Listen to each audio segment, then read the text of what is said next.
cold plunging is definitely trendy right now. Nobody can do it without filming it and then posting it on Instagram, right? And I think cold plunging is probably here to stay for quite some time. It is maybe more trendy now than it may be in the future. I do it because Ben got a cold plunge. And I think he did it for the health benefits, right? My husband is also a health nut. And so we have a sauna and a cold plunge in the house. And the reason why we do it is because, first of all, it makes you feel like a ninja badass warrior that is so resilient and can overcome anything, right? Because I think there are some benefits of the mental resilience when you're cold plunging and overcoming something that you don't want to do, right? Because it just sounds terrible. But we do it for health purposes. So I think because a lot of people in the West run hotter, warmer, because of this processed diet that we've adopted and normalized, a lot of people run a little bit warmer and they enjoy cooling their bodies down, right? A lot of the more big guys, stout guys, a lot of people who have cardiovascular issues, diabetes, and so on, especially early on, they're going to develop a heat pattern. And so they're naturally going to be, like intuitively going to be leaning towards the things that cool them down. Ice water, right? It's an American thing. Why is that an American thing? Because Americans just tend to run hotter. Interesting. And so they want to cool their bodies down. And so the cold plunge is kind of refreshing for the ones that run hot, right? For me, I tend to run a little bit cooler. And so I don't seek out like ice drinks as much and cold plunges as much. I do it because it makes me feel like a ninja badass.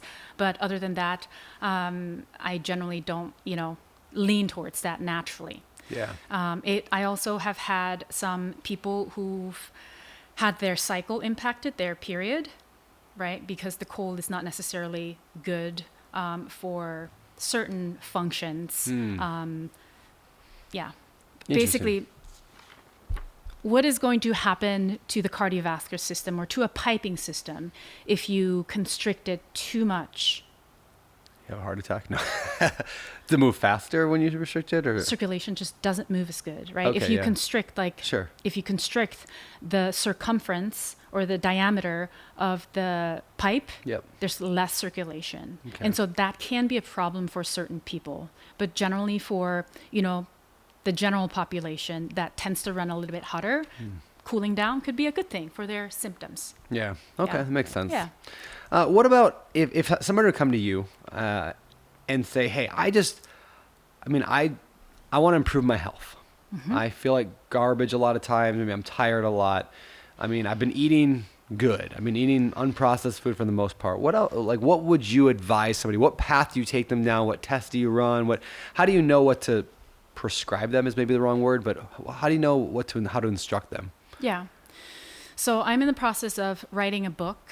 And it's on the 5 health profiles. The 5 health profiles. 5 health profiles. And so in that book, I'm basically describing the health profiles. And so imagine this, the body wants to stay in homeostasis. It wants to stay balanced.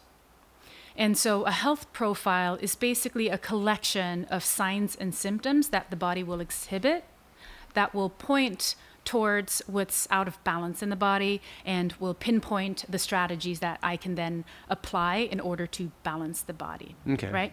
If somebody is coming into me and saying, hey, I'm fatigued, and by the way, everybody tells me they're eating good, relatively healthy, right? But it's always relative, right? And so I generally will go into more detail. I will ask them, hey, what did you have for breakfast this morning, lunch, dinner, and so on? What did you have as a snack last night?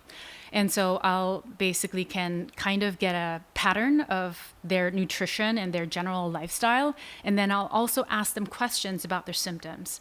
Somebody who runs hot, for example, might exhibit heat symptoms. They might be redder in their face. They might have redder lips. They might not be able to sleep well. They might have insomnia, trouble falling asleep, or trouble staying asleep, or they might have really, really restless sleep.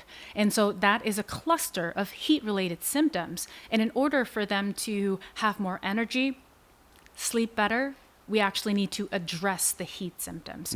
So I'll basically write up a protocol for nutrition and lifestyle in order for them to kind of bend the tree the opposite way for them to be more balanced, right? And this is long term. There is no, quick fix really, right? With health, you got to put the work in. You got to naturally get your body to be in balance again so that you can enjoy symptom-free health. Yeah, right. That makes a lot of sense. Yeah. And then the other thing that we do is we address the condition with specific herbs. So if somebody is hot, what I will do is I'll cool down their liver. I'll improve their circulation because the heat can basically stagnate the circulation, right? And so I'll prescribe specific herbs to cool their body down so that their insomnia or their fatigue improves. That makes sense. So it was one of those health profiles. Is that somebody who's hot? Is that what you were saying? Yes. What are some of the other health profiles then? Yes. So there's hot. Okay. There's cold, the opposite. There is damp or waterlogged. And there is dry. And then there's stuck. One thing. Yes, go ahead. Oh, stuck. Stuck. S-T-U-C-K? Stuck, yeah. Circulation stuck. Okay. Yeah. So basically their circulation is not flowing for whatever reason. So we want to restore that circulation so that the symptoms then go away. Okay. Yeah. Oftentimes it's not 100% of a certain health profile. It's like a personality test, sure, right? Yeah, you're not 100% extrovert or introvert most of the time. It's usually like 60-40, right? Yeah. That makes sense. So the idea of the book is you're going to help people figure out what they are, I'm guessing? Yes. Okay. So helping people understand their health profile and the likely symptoms that they may be experiencing, especially if they're going, developing that health profile further or aggravating the symptoms more, aggravating the underlying conditions more, and also teaching them what it is that they can implement on a daily basis for them to balance their body. Yeah.